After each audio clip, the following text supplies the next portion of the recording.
Kalau membahas tentang saham, pasti sebagian besar kalian ya mikirnya kalau saham itu investasi yang resiko tinggi, yang bisa bikin kita rugi banyak ya, bahkan sampai bangkrut. Walau banyak juga yang untung ya dengan investasi di saham, tapi banyak juga yang rugi dengan investasi di saham. Nggak sampai di situ juga ya, pasti ada orang-orang, entah itu teman kalian atau orang terdekat, yang menyarankan untuk berhati-hati atau bahkan menghindari investasi di saham. Jadi di sisi lain ada juga ya orang yang jadi kaya banget hanya dengan investasi di saham. Jadi kerjaannya ya investasi di saham. Jadi yang paling terkenal ya pastinya Warren Buffett. Jadi dia pernah menjadi orang terkaya di dunia hanya dengan investasi di saham ya. Jadi kerjaannya investasi di saham. Atau kalau di Indonesia ada juga Pak Lo Keng Hong yang punya aset sampai triliunan dengan investasi di saham. Nah, yang menjadi pertanyaan ya, kenapa kok ada orang yang untung ya dan ada orang yang rugi banget dengan investasi di saham ini? Jadi kenapa ada yang rugi? Nah kan, yang pertama ya, kan saham ini ada banyak ya. Jadi saham perusahaan ini ada banyak sekali. Ada perusahaan yang bisnisnya lancar, ada juga yang belum stabil, dan ada juga yang bisnisnya memang prospek kedepannya ini kurang bagus. Jadi bisa saja ya orang yang rugi besar ini dia belinya saham-saham yang emang secara bisnis ini tidak bagus. Bukan membeli saham yang udah stabil ya, yang sudah terjamin dan ada prospek kedepannya yang lebih bagus. Nah di video kali ini ya saya akan membahas cara paling gampang ya untuk pemula buat meminimalisir resiko dengan cara memilih perusahaan-perusahaan ya yang sudah terbukti dan memiliki pondasi bisnis yang kuat. Tapi tetap disclaimer ya, jadi video ini bukan rekomendasi untuk membeli saham. Jadi kalian tetap perlu pelajari ya lebih detail tentang suatu perusahaan yang kalian mau investasi. Oh iya, buat yang masih pemula di saham, kalau masih belum tahu ya cara buat buka rekening saham dan juga cara membeli saham, kalian bisa lihat di video ini ya. Di video ini saya sudah jelaskan ya langkah-langkahnya mulai dari buka rekening saham sampai tutorial langsung cara membeli saham menggunakan aplikasi Stockbit. Jadi caranya ini gampang banget ya. Kalian bisa langsung download aplikasi Stockbit.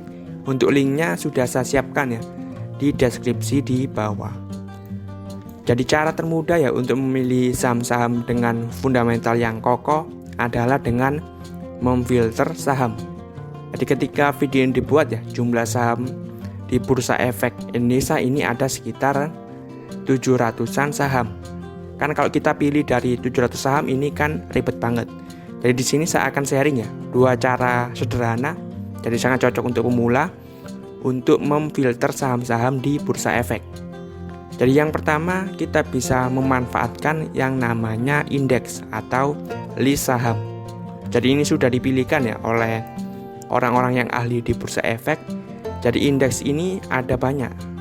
Jadi saya pakai salah satu indeks ya, yaitu indeks IDX 30. Jadi simpelnya ini indeks IDX 30 diisi 30 saham perusahaan yang bisa dibilang terbaik.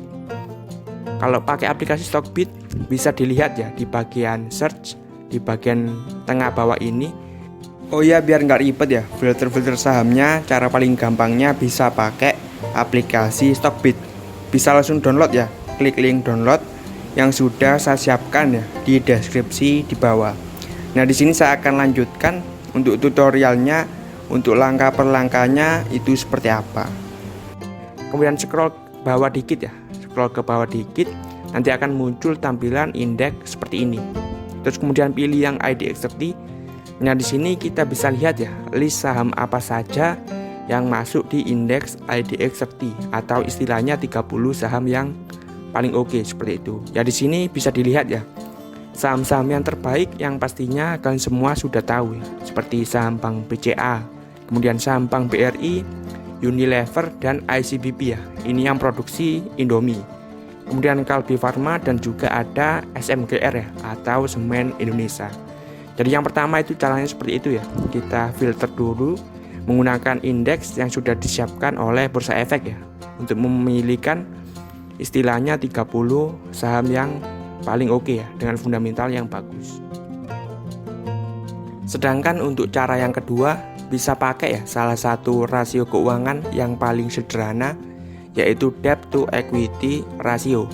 Jadi simpelnya ini adalah perbandingan ya antara hutang yang dimiliki suatu perusahaan dengan modalnya. Jadi biasanya diberi keterangan ya 0 sampai 1. Jadi lebih dari 1 juga ada. Nah, 0 sampai 1 ini artinya apa? Jadi ini ya, untuk contoh sederhananya, kalau suatu perusahaan mempunyai modal sebesar 10 juta rupiah. Tapi di lain sisi ya, dia punya hutang juga sebesar 10 juta rupiah juga.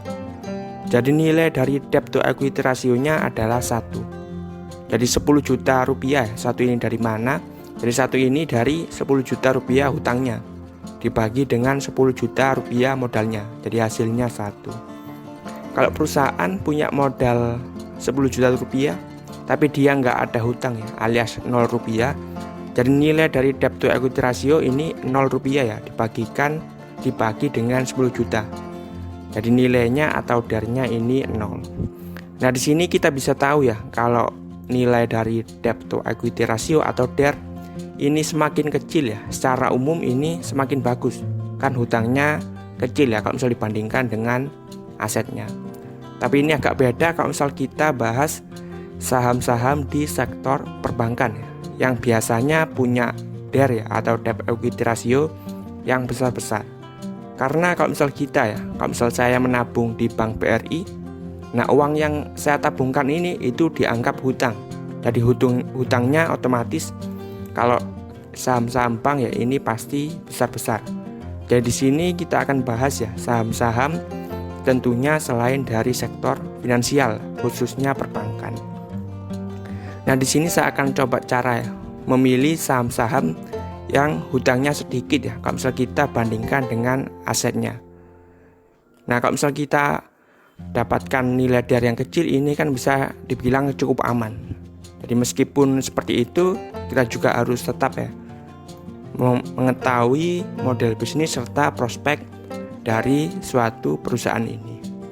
Nah, di sini saya akan coba ya gunakan salah satu fitur screener di aplikasi Stockbit untuk menyaring saham-saham yang hutangnya sedikit ya kalau dibandingkan dengan asetnya.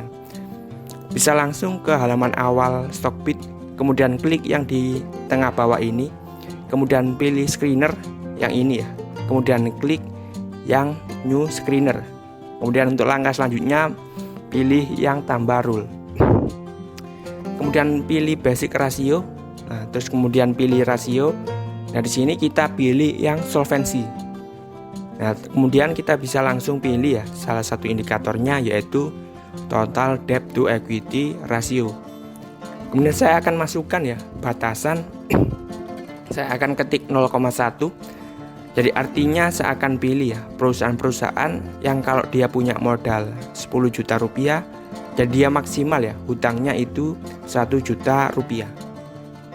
Kemudian kita beri nama ya di sini diisi bebas, kemudian tekan yang screen ini. Nah, di sini akan muncul saham-saham dengan nilai debt equity ratio kurang dari 0,1. Jadi seperti itu ya cara menggunakan fitur screener di aplikasi Stockbit. Kalian juga bisa gunakan ya indikator yang lainnya, ada banyak sekali.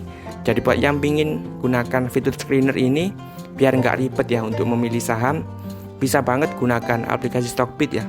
Link downloadnya sudah saya siapkan di kolom deskripsi yang ada di bawah, beserta video tutorial cara buka rekening saham dan beli saham ya di aplikasi Stockbit.